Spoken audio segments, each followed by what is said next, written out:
25 iyul tuttukları.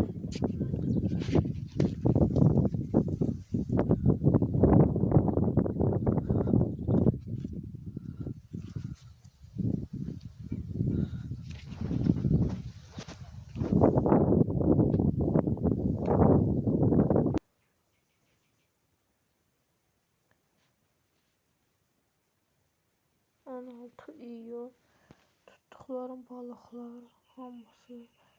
Soldakı qırmaqla sürüdə boyuna bax hələ. Gör nə qəşəngdir balıqlar. Qoy böylər gəlsin. 17 iyul tuttuklarım balıqların hamısı.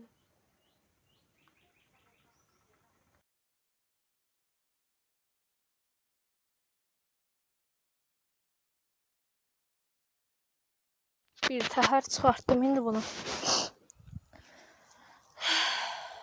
2 saatdir mən də sevindim. Batırıb dedim vah indi 2 kiloyluq sazandı. Nə pis bağa.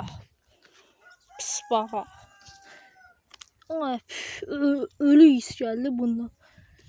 Cəhənnəmə indi. Cəhənnəm ol. Nətər gəlibsən mənə bax.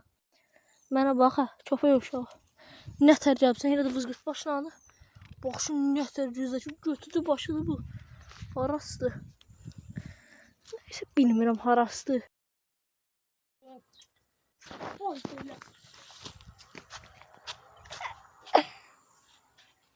Qəşəng! 18 may. Balıqlar. Bax şibritdi. Sazan gitti.